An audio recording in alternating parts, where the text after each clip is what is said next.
Hello everyone. Good evening, good morning, good afternoon, whatever it is. Okay, our mentors are hiding. That's great. Hello. I'm so happy to see you. No, go back. Go back. It's gonna be a surprise for everyone. So, hello. How are you guys doing? Yeah, I think we have people from all around. So please tell me, where are you at the moment? At this exact moment, where are you? And then please mention, where would you like to study? So for example, I am in London at the moment and I'd like to study in, let's say, Boston. Sounds good. Russia, India, South Africa, Pakistan, India, Angolan. Wow. Nigeria. I'm home. Thank you. I'm thinking that everyone is here at home, but yeah, it could be anywhere else. UK, US, good. Russian, India, very good. Canada, that's an interesting choice in here. I'm in India, I went to study in Germany. South Africa, I'd like to study in London. Hi from London.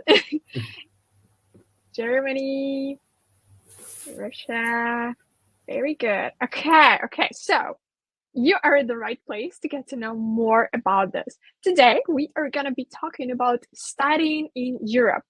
We have our wonderful mentors, so they will be seen very shortly. And let's get started. First of all, a few rules to make sure that we have it smooth. So we don't interrupt the speakers. You have the chat to yourself and you can ask questions there. We will be happy to help and answer you. But otherwise, please don't be rude, be polite. All the questions will be answered after the webinar in the Study Free mobile app. I will share the link with you shortly. Stay here. Before writing your question in the chat, please scroll and see that it wasn't answered before and there was no problem. Be sure to follow the rules. The webinar will last about 1 hour. I don't promise you to finish exactly at 00, but we will try. And the most important, stay till the end and you will get a very special bonus for only the event participants. Yeah, let's get started. If you are ready, please send a plus in the chat. Let me tell you a little bit about Study Free. So, at Study Free, we help to connect people with international opportunities worldwide.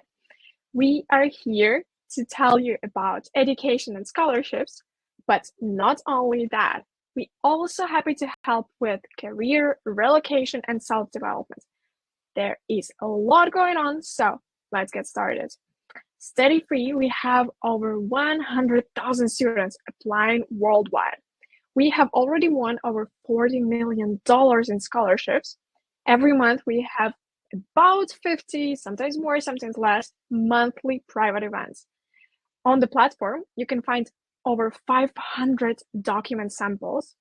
We have over 1,000 international alumni from all over the world studying in top universities, building their careers, and they're always happy to come and get help with you. So, a little bit about our mentors. They are graduates of some of the top universities and employees of international companies. Does it sound interesting? Would you like to meet the mentors? Please. Yeah? Who'd like to learn more about the mentors? Today, at the event, we're going to see just a few of them, but let's learn more about what is Study Free and what you can get with us. First of all, help with international education and scholarships, help with building your career, and leadership programs. We are here to help and support you in all of your ideas. One subscription, any journey. You can choose whatever path you want to take. So, our speakers for today. Let's get started. First one is Ali. Ali is a student of Leipzig University, and please tune in and introduce yourself a little bit.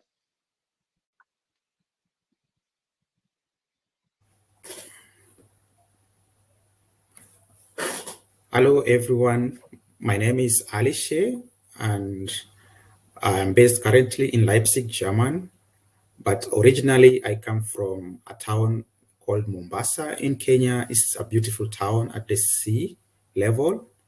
And at this town, we experience almost the whole year, almost 12 hours of sunshine. And our days always almost split into half, 12 hours of sunshine and 12 hours of the night, because we are based at the equator. But however, instead of I was born there and was raised there. I studied in Nairobi, around 500 kilometers from my town center. However, after finishing my master's in 2016, I decided to look for opportunities outside my country, because normally when you study in one institution or in one country, you get less exposure, and you like meet people with the same culture, same way of thinking, and maybe same career goals, which is not good. If you want to advance, always it's good that you sometimes leave your country or your comfort zone and try to pursue something different. And so I came to German, but before I came to German, I had to apply because I didn't have money on myself, I have to look for funding. I applied to different funding organization, and finally I got funding from the German Academic Exchange Service, which is called DAD. And in 2016, I came to German. I did my PhD at Leipzig University for 4.5 years, and I was able to finish last year in September. Thank you. Thank you. I think we will dive deeper into your story and you will share a lot of insights. Yeah. But let's welcome the next speaker, Ria. Hello, hello. Hi, everyone. So I'm Ria. I came to Paris 5 years ago to study fashion marketing. And I chose Paris because it's the perfect place to study fashion. And so I'm here since 5 years and I'm currently looking for a job. Sounds great. Okay. And the last one, Aditya. Hello, hello. So hi, everyone. Nice to have all of you here today. So I'm Aditya, and I'm currently based in Delft, a very beautiful city in the south of Netherlands. And I hail from India, the New Delhi, which is capital.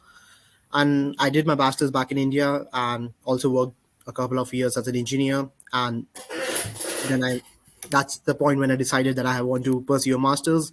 And Europe was always my dream destination to be in. So 1 year down the line, here I am, about to complete my first year in my master's, and I'm pursuing mechanical engineering as well here.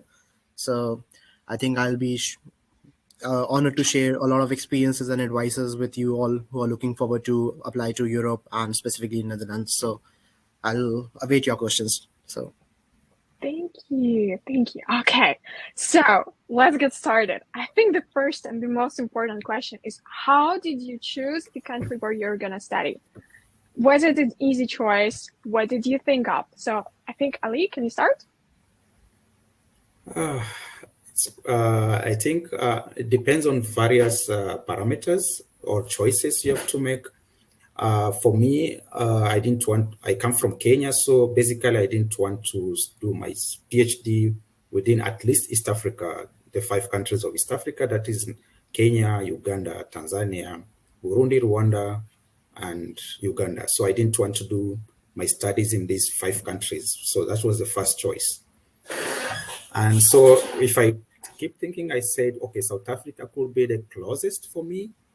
But so I applied in South Africa and I got admission. I also got a scholarship in South Africa. I also applied to the United States. I got funding, a scholarship also at the University of Arizona, where I was to do my PhD at the same time, work as a teaching assistant. And then I also looked for, I also applied to Leipzig University, and I got admission here, and also I got the DAD scholarship. So I had 3 options. So among these 3 options, which one is good for me? First, if you look at German, Leipzig University or German in general is known for science. It has very rich history of science and technology. So many big companies are based here, like Henkel, BASF, Dow, and they manufacture various products. So the first is the attraction about the industry based here, the knowledge I'm going to acquire. The only problem was I have to study German, but it's also another advantage because when you study another language, you add also to your profile. So I had these three options. Coming to German with the DAD scholarship, going to South Africa with NRF scholarship, and twice going to Texas as a graduate assistant. As a graduate assistant, you should know that you do your PhD. So it's like you work, you'll spend almost 16 hours of your time on your studies and your research. So you'll always sleep like 6 to 8 hours. You should be ready for this. So I said, oh, I don't want to do this. So I ruled this out. So I was left with South Africa and German. When I inquired about the scholarship to South Africa, because I was newly married, they said I can only go alone. I can't go with my family. And I said, no, I can't go alone. I need to go with my family. But when I asked DAD, they said, yeah, of course you can travel immediately with your family. So that was also a point for me. So I came to German first because we have a variety of industry to study the language, to the culture. At the same time, another advantage is that I'm coming with my family here. Yeah, and then also German is a promising country. If you know the language, you are able to integrate into the culture. You can always stay here and look for jobs. There are many jobs for many students. Yeah. Maybe later on you can ask questions.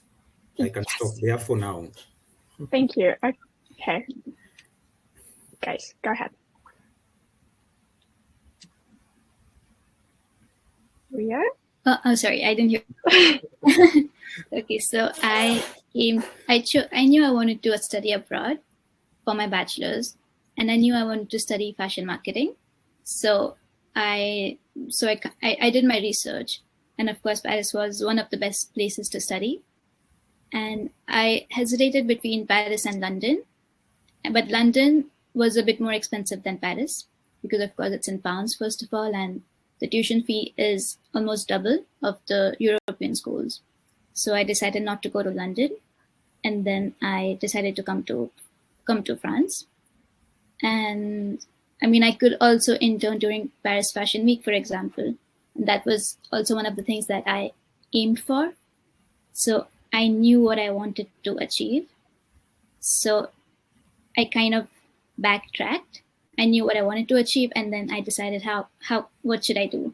What school do I need to get into to achieve this, for example? So that's one of the factors that I considered. And then the tuition fee, the cost of living in Paris is expensive, but it's cheaper than London. So also one of the reasons why I chose Paris. Yeah, the cost of living is very expensive. Even the studios, the food, the rent, it's extremely expensive, especially for Indians, because the rate is very high. And I also have some family in France, not close family, but I do know some people. So it was also a bit easier to get into a country where I already know some people. So I knew that they would help me if I need help. So that's also something that I considered. Sounds good. Okay, Aditi, how about you go next? Yeah, I think as Ria mentioned, I think even in my case, I was pretty clear with what I wanted to achieve. And there was this point in my career when I was working, as I mentioned before, as an engineer. And at that point, I was like, okay, I need to pursue a master's to expand the horizon of my knowledge and even to progress in my career in terms of professional development. And that's when I decided to pursue a master's. And for me, Europe was always a dream choice. Also because of the economic reasons, but also because I like the place and the advancements in technology in my domain is particularly really good. So when I was into my decision-making process in terms of which country I want to apply in particular to, I think there were a few factors that I was considering. I think the first one was the ranking of the university. So education is really important, and if you're investing a really good amount of money for your master's, you really need to make sure that you're investing in the right choice. So that was validated by the ranking of the university, and that was one of my major factors. I think the another one was the program I was applying to. So I was very particular about what I want to specialize in, what I want to study, and where do I see myself after graduating from master's. So the kind of program was an important factor as well. The third thing was the international diversity. So I wanted to make sure the university I'm going to and what kind of people I would be surrounded by, from what all countries do these people come from, because that's really important for your both personal and professional development when you're doing your studies. And I really emphasized on that fact. And another thing was the language. So of course, coming to Europe, Europe is a land where you have multiple languages, and I wanted to make sure that I don't face the language barrier, especially during my studies. And that's why, especially for Netherlands, the whole country speaks English as the official language, alongside Dutch. So I knew that this is not going to be a problem, and that was a really important factor as well for me. So yeah. Sounds great. Yeah, you all consider different factors, but I think the most important is at the beginning, decide what you want, what is the most important for you, and then choose which countries have the available options and go with that. Yeah. Sounds good. All right. So I see so many questions about finances, and you also guys mentioned that. So let's talk a little bit about financing opportunities. Are there any scholarship availables or any other ways to get funding for your studies? Let's go with the same order. Okay, I think there are so many funding opportunities in various universities. First, we have university-based funding. So sometimes each university, they offer scholarship to a certain percentage of students from maybe Africa, they have this percentage, maybe from India, there's this percentage. So it depends with the university. So you should first of all check how much is there funding from the university and how much does it offer. Sometimes university will say, okay, we give you admission, but we give you maybe 50% waiver on tuition. So that is also part of the funding. And apart from this one is also sometimes expensive. It means if you get some tuition waiver, then you have to pay the balance and also your upkeep. You have to consider that. Another option is through maybe governments, maybe from where the country you're coming from. Always there are many opportunities. Governments sign bilateral agreements with various countries. So you should check with your country, maybe with your embassy. Another step for me, I also visited the embassies themselves. I write an email. You need a lot of courage actually to maybe like if you see like British Council in Kenya. So you write an email to them and you tell them I'm so and so and this is my interest and I want to know the funding opportunities you offer for people in my country. So you book an appointment and you visit them and they tell you what they offer, how to apply for this funding. Like for example, before I applied for DAD, I went to the contact person, I wrote an email, I visited them and we had a long discussion, I think 30 to 40 minutes, and they told me what is required. So you get this information before you even apply for the scholarship. It's very important because sometimes you apply, but you didn't follow the guidelines or you don't know what is required. Like in my case, I was told for me to come to German, I need first to find a professor. That's the first requirement, because even if you get admission, but you don't have a professor to supervise your project, then they cannot give you the scholarship. So the first thing you have to do is to get a professor. And for you to get a professor, it's not easy. You really have to know how to write to a professor. That is also another issue. And when you write, like for me, I said, okay, every week, I took like 1 year and I said, every week or every month, I have a target of 5 professors. So you go to the university you want, you look at your interest or the topic, you read what the professors are doing, and then you write your application based on what they are doing, the research they are doing, and what you are going to add into their research. You cannot go to a professor and you suggest your own topic. They'll reject you automatically. You have to do something that is more or less to what they're doing. Yeah. And so you write to them, and some will reply, some will say, oh, I have space, but I don't have funding. Some will say, will just keep quiet. And some will tell you, okay, you can come, but you change the topic. So you should also be very flexible.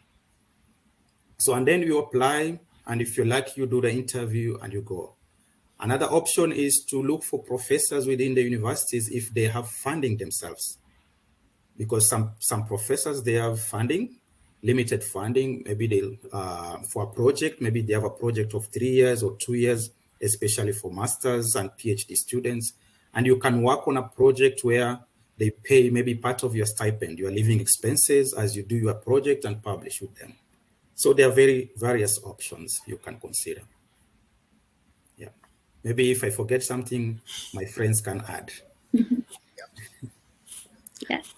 So for France, I know that most of the schools, they have this excellent scholarship. So if you score really, really well on the GMAT, so if you get, let's say 750, you'll have a 50% tuition fee waiver. So it really depends on your profile and on your GMAT score. So that is one option to really get the highest GMAT score possible. Like, give your best, elevate your profile, do other voluntary work, which adds value to your profile. So this is one option. And then secondly, there's this IFL scholarship. So it offers scholarship to many students, but that is also based on the excellence scholarship. So it's all really again about your profile, about your grades, your GMAT score, your profile in general, your experience. So this is the second option. And thirdly, there's also many public universities that are more or less free. So these public universities in France especially, they're quite well known and well reputed. So like Paris Dauphine, for example, it's really well ranked in the world and it's very famous.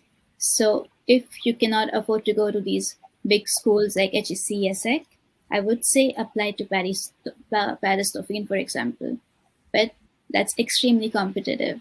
So again, you have to get the highest GMAT score, get the best, like improve your profile in some way or the other, and learn French if you want to go to these universities. Till C1 level, I would say. And Do you study in French?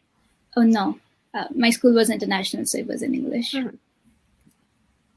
And I would also say that if you want to get these scholarships, you have to apply in the earliest rounds possible, so round 1 or round 2. The later you apply, the less you have, at least from my experience in France. Maybe it's different in other countries, but I'm not sure. And I think, yeah, that's all. And there's also many scholarships from French Embassy. So I think if you check in the French Embassy in India, if you go to Campus France, for example, I'm sure they will give you a whole pamphlet of various scholarships, and you can find out more through Campus France. Mm-hmm. Yeah. So yeah, I think I'll go ahead. So I think my fellow mentors have already mentioned all the details which were necessary for the scholarships. But I think if I have to wrap that in a nutshell, I would say that yes, all the informations are usually well presented by the embassies, and they are also on the websites of every university that you're looking forward to. So I really emphasize to each student, because once you shortlist the universities that you really want to apply for, go ahead and see the scholarships which are available. And it's always the case that they specifically mention that on their website, and you don't have to look very deep to find more. So that's the first stage. And of course, you have to obviously do your homework to get to that. Specifically about Netherlands, the system here is a bit different from other European countries in terms of the number of scholarships provided. We do have scholarships like Holland Scholarship, Orange Tulip Scholarship, and some other scholarships as well, which apply to specific programs. But in general, the number of scholarship holders are very less based on the incoming students here. And of course, the technical universities here, especially TU Delft and TU Eindhoven, they are pretty competitive in terms of the intakes from all over the world, and even based on the rankings. So for example, TU Delft is in one of the top 5 universities across the world for mechanical engineering. So I think that's pretty evident how competitive this program would be. And so to get in, that itself is a achievement. Scholarship is the second thing you look for. But of course, if you get one, it's really good. So for that, they really look at your grades from your previous academic courses, especially your bachelor's if you have done that, or even your high school if you're applying for bachelor's. That's the first thing. Your motivations and the motivation letters that you submit and the scholarship forms that you submit really matter a lot as well. So make sure that you take your time to fill those in with the most of the details that you can mention in that. And other thing is that for some specific programs, they do ask for your GRE scores for some technical courses. So yeah, if your program requires a GRE, then make sure that you prepare well and give that. It's not very competitive as compared to the American universities to get a really high GRE score, but yeah, it should be at least a decent score to even get eligible for the scholarships. So I think these are the main things. But in a sense, yeah, if you're specifically looking out for Netherlands, these scholarships are less. So that's the point I would like to highlight at this point of time in this meeting. But of course, I mean, in Europe, there are a lot of scholarships available, and I think the other details have already been mentioned, so there's no point of repeating them. But yeah, information is all out there, but do your homework before applying, and you'll all get the information you need. So yeah. Sounds good. I wanted to add something from Aditya and Rhea. One thing you have to do when you do your homework is also to check the international office of every university. Normally they have an international office, and from there you can get the scholarship offers, student work offers. You can work as a student, so sometimes these are available at the international office. Yeah. Yeah, there is a question if it's possible to get a scholarship without international exams such as IELTS, GRE, or any other. Do you know of such opportunities? I think if you're applying for international master's program, I think language tests are compulsory to even apply. And obviously, if you want to apply and you're applying for scholarship, they apply for both of the conditions. So you have to give IELTS or TOEFL to get into those programs and even be eligible for scholarships if they are specifically English-based programs. Yeah. Yeah, I know for German, because if your program is in German, then you need at least C1 level of German. So you have to do this one before applying.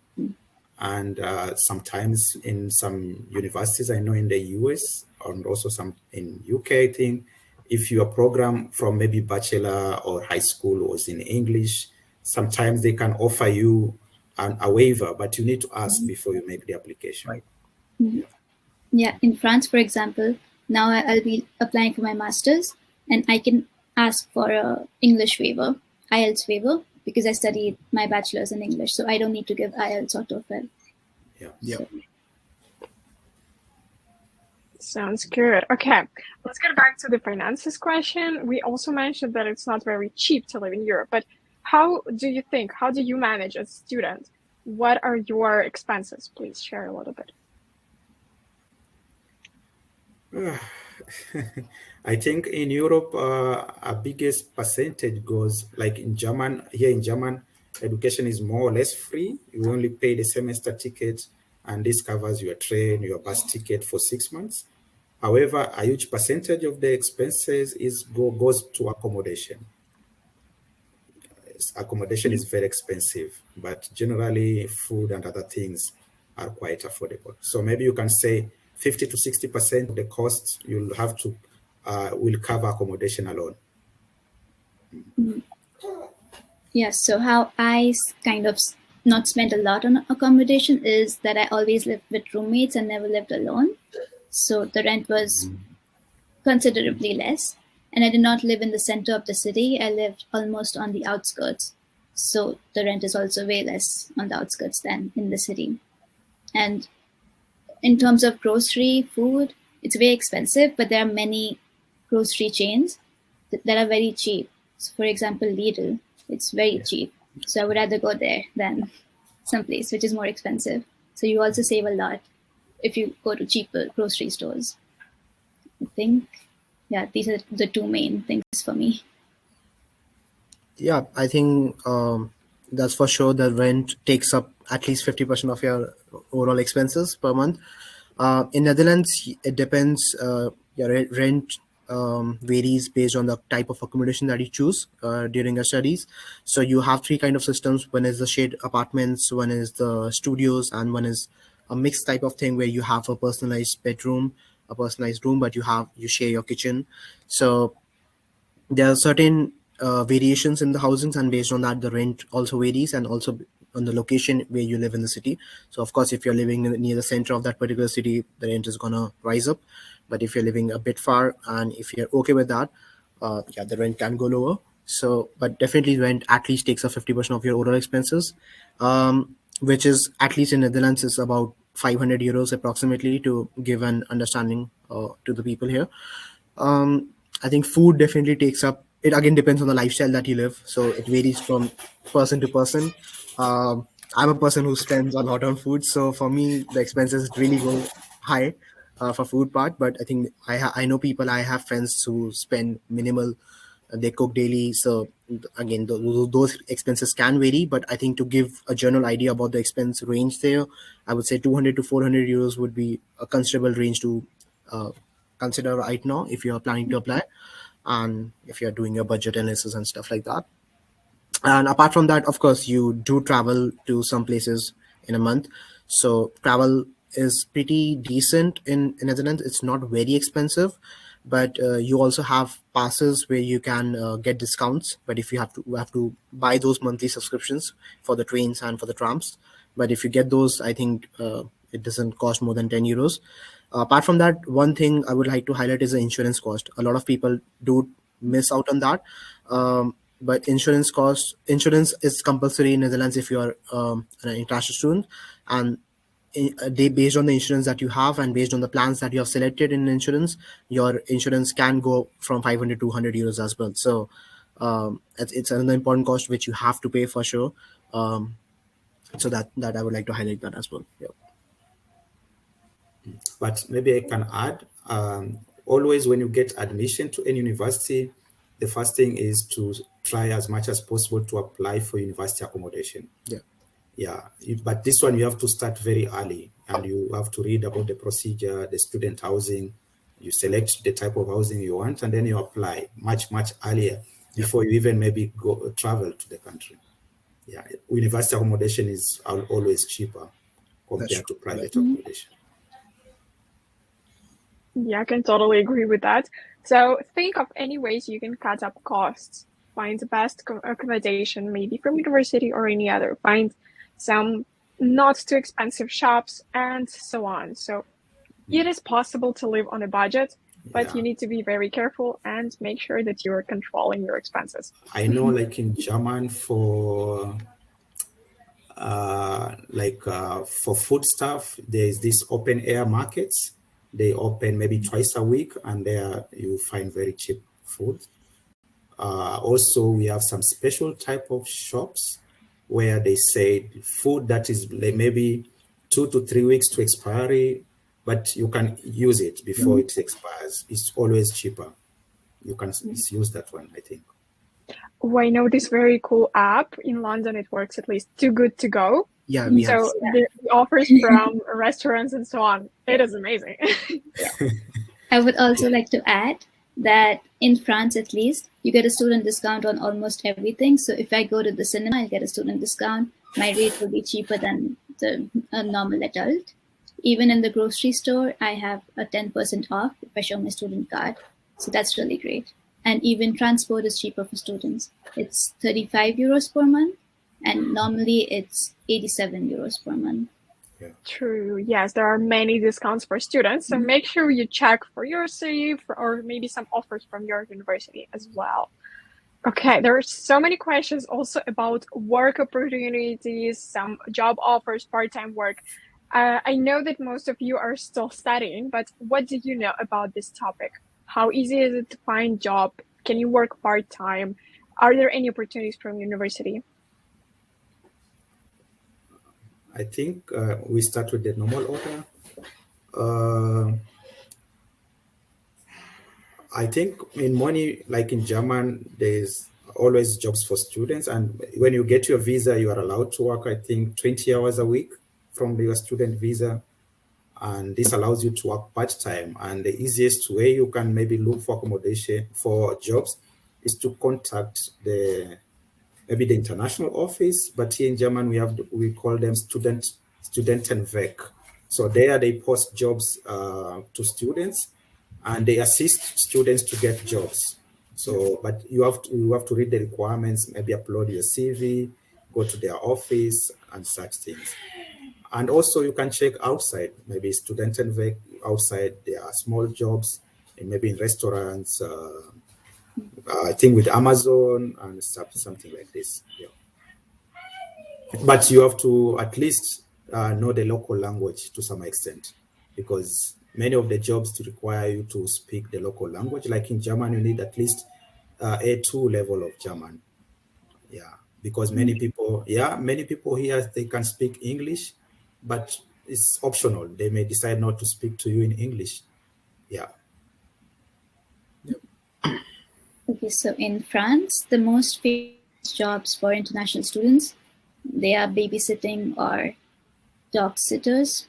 I know many people who are I mean, I was also babysitting when I was a student, just to earn some extra cash, because that time I did not speak French, or maybe just A2 level, and no one was going to hire me with the A2 level of French, even in a cafe, for example. So I did earn decent amount of cash, because I worked maybe 5 hours per week. As a student, that's pretty good. So I think that's an option. Or if your French is good, then work in a cafe or in a shop, in a retail shop. And it's the same in France as well. You can, I think, work 20 to 25 hours on a student visa. So I think these are the most common jobs. Or in a bar at night. That's all. Yeah, I think in Netherlands as well, we do have a lot of options for doing part-time. So of course, I think similar like in Germany, as Ali mentioned, we also have this condition on a work visa. So we usually don't have a work permit to initially, but we have to apply for that, and we can only work for 16 hours, if I am right. Yeah, 16 hours per week maximum. And you have a lot of part-time jobs outside the university as well, with a lot of cafes and a lot of delivery services as well. So I have seen a lot of people doing that, and they earn pretty good cash to survive their food and even partially their rent expenses here. And yeah, I think also in the university we have the similar thing that, as Ali mentioned, we have this STUD thing, a student job service center, where they have posters and information of all the sort of jobs which are available inside and outside the university. So they really help you to get to there. And we also have a lot of research and teaching assistantships in the university with professors, and also some lab-based jobs in the university. For that, you of course need to have a bit of technical background, but if your CV is good, they usually accept you, and they also pay you pretty well. So it's always good to look inside the university first, because that's more comfortable for you, and it also adds to your further profile in terms of your technical growth. But if you don't get that, it's of course there are endless opportunities out there for students to work part-time, so it's not a problem. Sounds good. Anything to add on like more professional jobs after graduation and opportunities? Is it easy or difficult to find a job? I think first it depends on your scores when you did your studies. If you have very nice grades and you have a good grasp of what you learned in school, practicals, and when you studied, you did internship and such things, and also your level of language. I think the core is when you live in a foreign country like France, or a country that does not speak English as a first language. I think the priority for you is first to learn the language. Yeah, if you speak the language well and you have very good qualification, good experience, then I think it's not very difficult to get a job. But also you have to learn how to look for jobs in the specific country you are targeting. How to write a CV, how to prepare your cover letter, such things, and also how to contact the employer. Like in German, you can just pick a call and call the employer. In some countries, I think you can't do this. Maybe you have to write an email. Yeah. And also, like in German, we have like they call it Bundesagentur für Arbeit. It's like an employment agency owned by the state. You can go there and you submit your qualifications, and they help you to look for a job. So there are many options you can look into. But the first thing I think is to get good qualifications and also to speak the language.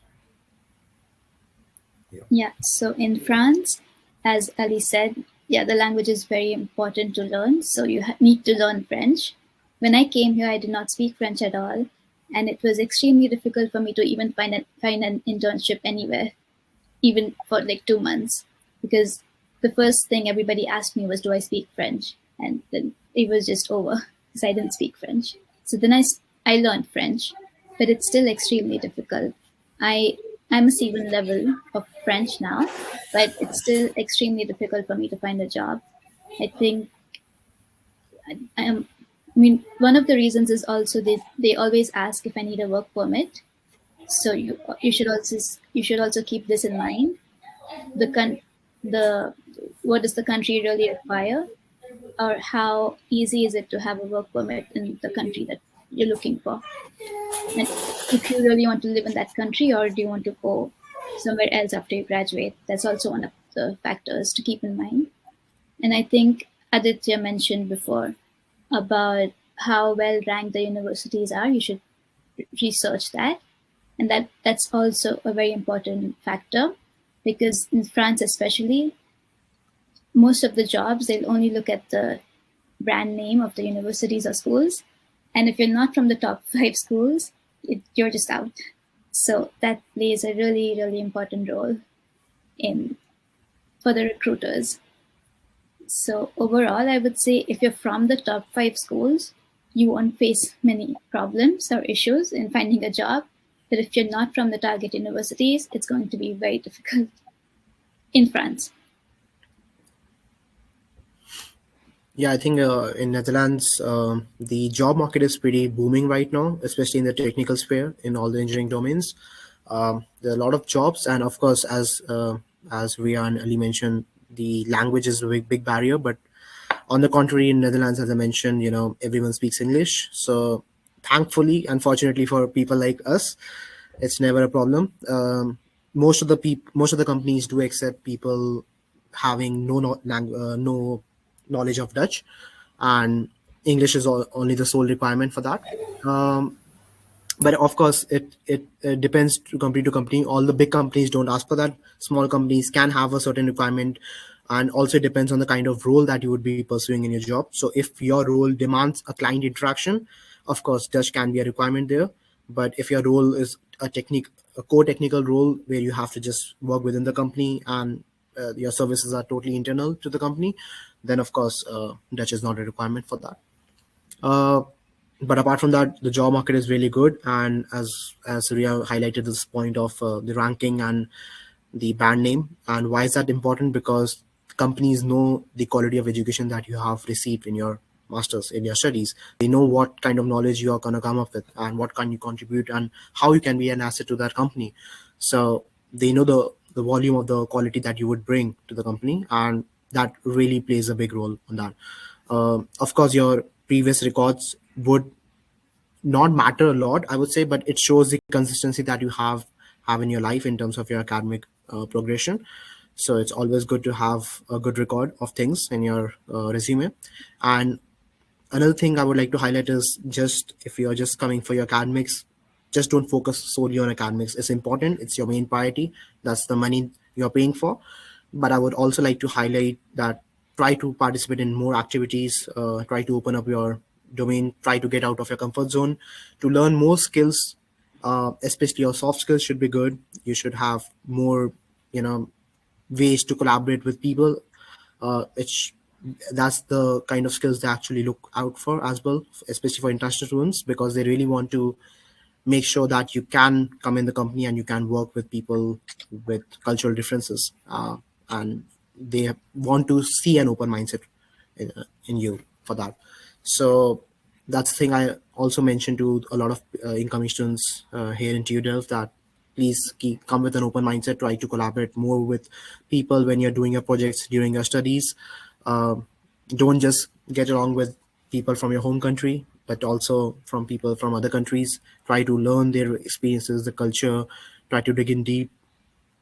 And yeah, these kind of things do pay off when you try to apply for jobs later on. So I think that would be a good advice I can mention here. Sounds great. Okay, now a real quick question. If you could give just one advice to the future students, what would it be?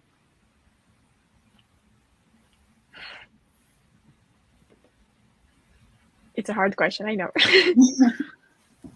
You're on mute. You're mute. I would say always have a plan and be flexible. Try to learn as much as possible, stick to your plan, but also see what is available and what you can do best. Yeah. Okay. Ria, how about you? Okay, I will say really research on what you want to do. Research about the university, research about the school that you want to get into, and always aim for the best. So always think about how can you improve your CV, how can you improve your profile, and aim for the best and work hard. Yeah, I think they have already summarized the main things I would have highlighted myself. But yeah, I think it's about having an open mindset before coming. Do your research, come with an open mindset, come with all the knowledge which is required. The most important thing is not just the academics, but you to highlight the fact that here you'll be on your own. You'll be living an independent life. You'll be out of your comfort zone. You don't have family. You don't have friends to rely upon. You might find people, but it's not, a guaranteed thing, I would say. So make sure that you have the patience to struggle with things if you are in a down period. There would be times when you don't like living here, or there would be a particular phase in your life which is not going good. And that's a time which will actually test how well you would probably do in your life further on. And that would teach you a lot of things. So having an open mindset and having that courage and ambition to strive here would be a very important thing. So thank you. Thank you so much for these kind words. Okay, so let's see, how can we help you to make the dream come true? And this is the moment where Study Free comes in. We can help you not only with achieving your international education, getting scholarship, or getting general admission abroad. We are also here to help you build your dream career and to become a real leader. Here, you can get just one subscription, but choose any journey for your life. What is a Study Free Premium? In the Premium, you get lots of spaces with the students. So that's where you can meet new friends, you can get a lot of knowledge and network in general. I think we've mentioned how important networking is for you. You can get access to mentors, you can get monthly events. Yes, over 50. Every week we have lots of interesting and dedicated topics. You can search any program that you want. You can get lots of guides, very detailed information about admission, about career building, and so on. You can get scholarship info, admission life hacks, and lots of other info that will help you not only to get your admission, but also to succeed in life. So how to get that? Here is a little bit more. So by getting your premium for just $33 per month, we can help you to build your dream life. You're going to save lots of time on research and going through the internet, finding the information that you need. At Study Free, we have collected all that you need to succeed with admission or your international career. So why don't you start your dream life now? So what I really want to say is here you can explore all the options of studying and living abroad. Here at the screen, you can see a link to our mobile app. I will also share it as a regular link so you guys can see and just join the app. Once you join the app, you head to the chat called Education and Scholarships. And in there, you can leave a message, very quick message, saying where you'd like to study. For example, I have attended the Education in Europe webinar, and I'd like to study in Germany. Perfect. After that, you will receive a comprehensive guide on scholarships in Europe. It's going to help you to get all your dreams. How does that sound? Great. So you can see the link to the app. You can scan it. Go ahead, and I really want to see you in there. Yep. Thank you all so much for joining us today. Have a wonderful evening, and see you later. Bye-bye. Bye, guys.